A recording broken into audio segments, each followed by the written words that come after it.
Hi, my name is Victoria Seed, and today in this 10 at 11, we're going to be talking about the questions to consider if you are living with another person's addiction and domestic abuse, whether you have ever considered it to be domestic abuse or not. I'm just going to talk to you a little bit about this. So, I help women who are living with a loved one's addiction.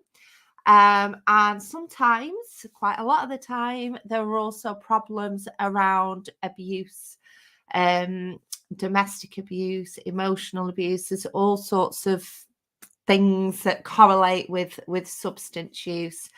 Um, there's usually emotional manipulation, but today we're going to be talking specifically about this topic. And I just thought about a few questions that might be worth you exploring.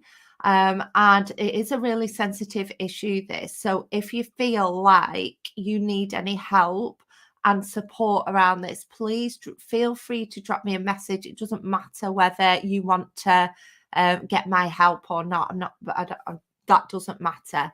There's a link there on the screen, which will also be in the link to where you're seeing this video, and some other useful links as well. You can come and join Not My Addiction and it's a free community for women living with somebody else's addiction. So please come and join us, because you will get help and support there, whether you want to share. Whether you're living with domestic abuse or not is up to you. So there's no pressure, but there's just such value in feeling like you're not alone. So the first question I want you to consider around this is, do you believe their substance use is an excuse for abuse?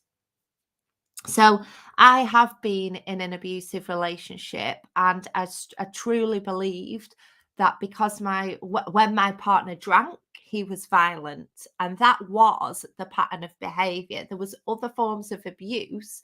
However, when he drank, that's when the physical abuse occurred. And we're not just talking about physical abuse. However, this was nearly 20 years ago. But now I know, through my training and my work and my professional expertise, is that substance use is often used as an excuse for escalating levels of abuse. So if you think about it, if your loved one, and I'm kind of referencing partners here, but we know that anybody within a relationship can abuse another person. So it can apply to child to parent abuse, some of this stuff as well, or other types of abuse from family members. But I'm going to kind of keep the focus on a partner for this session. So from my professional expertise, I know it's just used as an excuse. Substances can also be used to get a partner intoxicated, so there's more control over them. And also, what I was told was that, you got to think about, are they going around abusing anyone else? Because we think that it's when they're out of control, and it isn't. It's very much within their control, and they are intentionally choosing to abuse you as their partner. And this is something that I had to learn myself, because I thought you can't think because you're in toxic stress. So it's very difficult to think rationally and strategically, but think about how abusive they are to others. They may cut people off, they may be arrogant, rude, but they're probably not abusing them to the level that they're abusing you. Okay. So the substance is often used as an excuse. Substances are not the reason for the abuse. The person is that's choosing to do the abuse. Number two, do you keep telling yourself it's not that bad? It's not really abuse. There's people worse than I am. This is what I thought, that person worse than I am. I'm not that sort of person. I am a professional woman. I was teaching in a prison when I was experiencing my abuse, and I stigmatized myself and ashamed myself. And it was very, very difficult, because I didn't want anyone else to know, which fed into the secrets and the lies, and it just enabled the abuse to manifest itself really even more. And I'm not blaming myself, by the way, and I don't want anyone else listening to this to blame yourselves either. the person to blame for abuse is the person doing the abuse. So if you're thinking it's not that bad, it's not really abuse, I would urge you to just read up about domestic abuse, what it is, what the signs are, what the symptoms are, if you feel you can. Because if you can, you'll realise that if you're thinking that, then there's probably already a problem. Number 3 feeds in really to what I've just said. Do you understand what domestic abuse is? So this is a Women's Aid definition. Women's Aid defines domestic abuse as an incident or pattern of incidents of controlling, coercive, threatening, degrading, and violent behaviour, including sexual violence by a partner or ex-partner. These incidents can include coercive control, psychological and or emotional abuse, physical abuse, sexual abuse, financial abuse, harassment, stalking, and or online or digital abuse. So there's a lot more there than physical abuse. So if any of those things sound familiar, just go and have a look. Women's Aid website is amazing. All of these websites have a safe option to leave so that your exploration isn't tracked in your history as well, which is a really positive thing.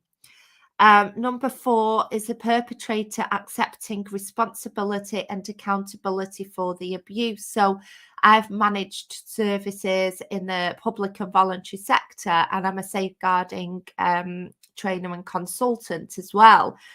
So what we need to think about, well, what we think about in a professional capacity is the perpetrator accepting responsibility and accountability, and more often than not, they do not. You know, there's excuses, there's victim blaming, there's all sorts of stuff going on. So I'm not asking you to ask them that question because it could put you at risk, but just think about whether that's happening.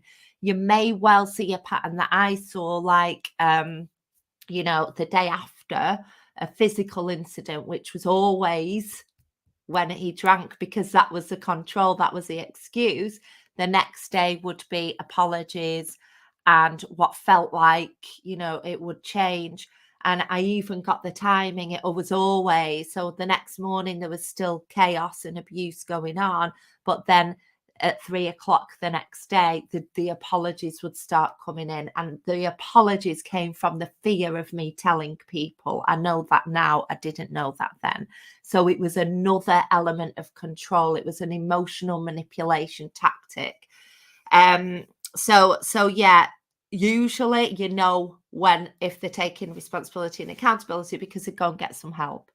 And there's a helpline called Respect for Perpetrators of Abuse that people can ring and get help and support, can go to GP, stuff like that. So if you're not seeing that after these incidents of I'm sorry and all of that sort of stuff, they're probably not taking any real responsibility. It's probably just emotional manipulation, in my opinion. Number 5, do they blame trauma and mental health for the abuse? So this happens a lot. Don't fall into the trauma trap is something that I'm talking about a lot with my clients around the substance use element of this, but it applies to this as well. You know, there's loads of research. Check out Dr. Jessica Taylor's stuff. She writes all the time about this stuff. And it's never okay. It doesn't matter what you've been through. You can't then just go around being abusive to other people. That isn't okay. It's no excuse, categorically no excuse. Don't make excuses for their behavior because they have experienced trauma and abuse. Yes, there's a correlation between environment and our own behavior. So what we're brought out in might impact on the way we are, but it doesn't mean it's a reason. Okay. Number 6, are your children being affected? So children are always affected by living with parental conflict. There's been a big drive over the last 5 years around the impact of parental conflict on children. Funding has been given to local authorities, but there's a difference between conflict and abuse. And there's a very fine line between that. But domestic abuse always has an impact on children. So no matter how much you think you're hiding it, the mood in the house, the reactions of people, the fear, the tidying up, You know, even victims can end up neglecting their children as a result of the abuse because they're in toxic stress. It can be really hard to focus on parenting and other things, and that is understandable. So again, this is not your fault, but it is, unfortunately, for people seen as a child protection issue and a safeguarding issue.